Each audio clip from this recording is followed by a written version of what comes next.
Friends আপনারা কেমন আছেন আপনাদের সকলকে আমি স্বাগত জানাই আমার চ্যানেলে তনিমাস হোম কিচেন। আজকে আমি নিয়ে চলে এসেছি আমাদের বাঙালির শীতকালে পিঠে পার্বণের সময় একটা খুব সুস্বাদু একটা রেসিপি, যেটা সকল বাঙালির পরিবারেই কিন্তু আমরা বানিয়ে থাকি।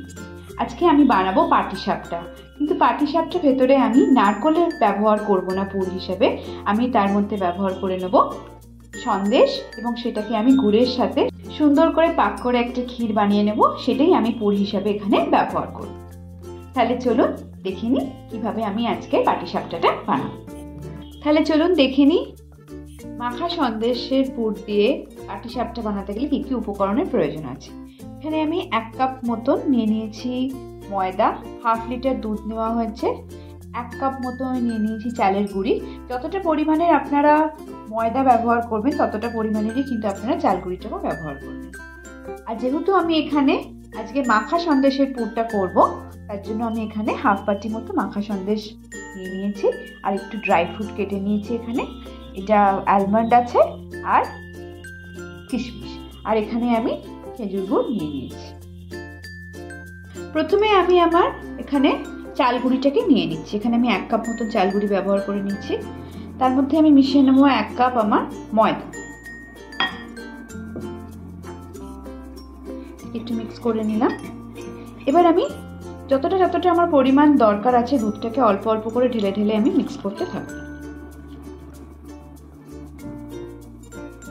কোনো রকম এই মিক্সচারটার মধ্যে যেন লাম্প না থাকে, এটাকে সুন্দরভাবে আমাদের মিক্স করে নিতে হবে।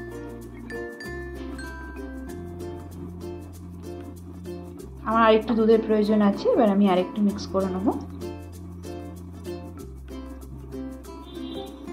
এটাকে মিক্স করতে থাকবেন যতক্ষণ এটার মধ্যে কোনো লাম্প না থাকছে।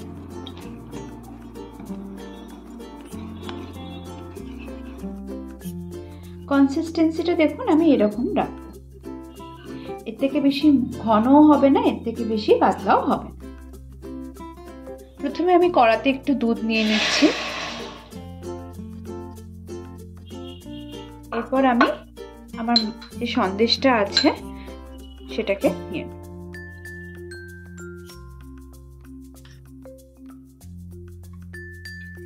এটাকে আমাকে ভালো করে কিন্তু নাড়তে হবে।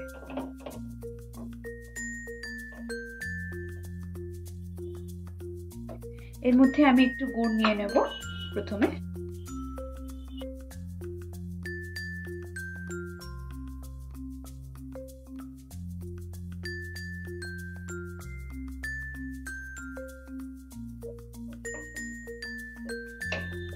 একটু সন্দেশের মধ্যে ব্যবহার করে নেব।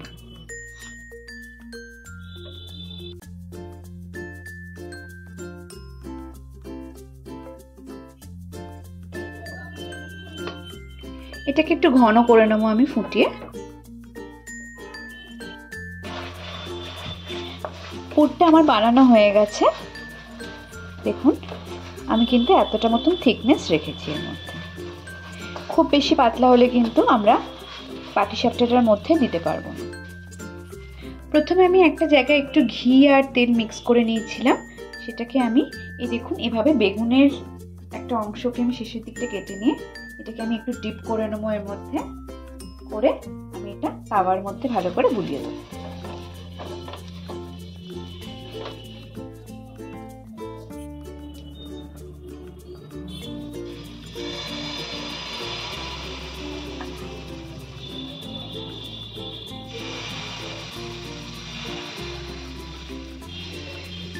খুব আলগা হাতে কিন্তু আমাদের এটাকে ফোড়াতে হবে।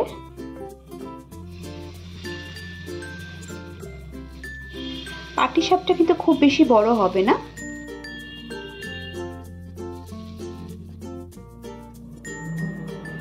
আমি একটু এটাকে হতে দেবো। এরপর আমি এখানে আমার ঘি যেটা মেল্ট করে রেখেছি সেটাকে অল্প করে এর উপর ছড়িয়ে দেবো।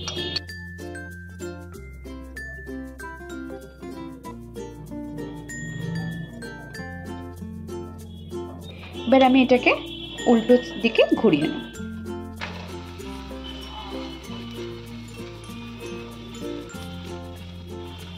দেখতেই পাচ্ছেন খুব সুন্দরভাবে কিন্তু আমার এটা উঠে গেছে।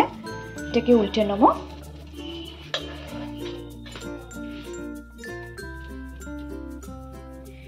এর মধ্যে আমি পুরটাকে ব্যবহার করে নেব।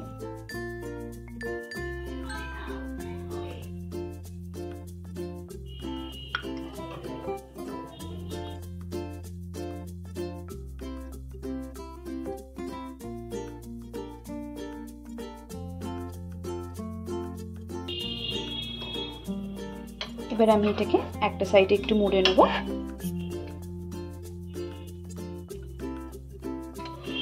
নিয়ে আর একটা সাইডেও আমি এইভাবে একইভাবে মুড়ে নেব।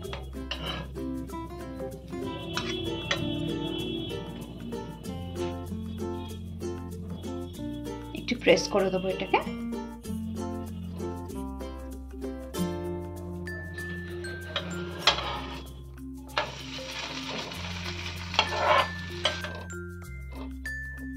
এটা আমার হয়ে গেছে, এবার আমি এটাকে তুলে নেব। পাটিসাপটা আমার রেডি হয়ে গেছে। আমি এটাকে ভালোভাবে সুন্দরভাবে প্লেটিং করে নিয়েছি। দেখুন এখানে দেখুন আমি নলেন গুড় নিয়ে নিয়েছি। এখন পিঠে পার্বণের সময় আপনারা তো বাড়িতে বিভিন্ন পিঠে বানিয়েই থাকবেন। আমি আজকে কিন্তু খুবই সহজ পদ্ধতিতে এই পিঠে বানিয়ে ফেললাম এবং এর মধ্যে আমি একদম সরল সাদা একটা পুর ব্যবহার করেছি, যেটা বাজার থেকে আমার কেনা সন্দেশ, এবং এই সন্দেশের মধ্যে আমি গুড় ব্যবহার করে নিয়েছি। সেটাকে সুন্দর সন্দেশের গুড় দিয়ে আমি এর পুর বানিয়ে ফেলেছি। এই রেসিপিটা যদি আপনাদের ভালো লেগে থাকে তাহলে প্লিজ আমাকে কমেন্ট সেকশনে জানাবেন আপনাদের কেমন লেগেছে, এবং আমার চ্যানেলটা যদি সাবস্ক্রাইব না করে থাকেন তাহলে প্লিজ আমার চ্যানেলটাকে সাপোর্ট করবেন, সাবস্ক্রাইব করবেন এবং ভিডিওটা শেয়ার করবেন, লাইক করবেন, বেল আইকনটাকে ক্লিক করে রাখবেন যাতে আগামী পর্বে সমস্ত ভিডিও নোটিফিকেশন আপনাদের কাছে যায়।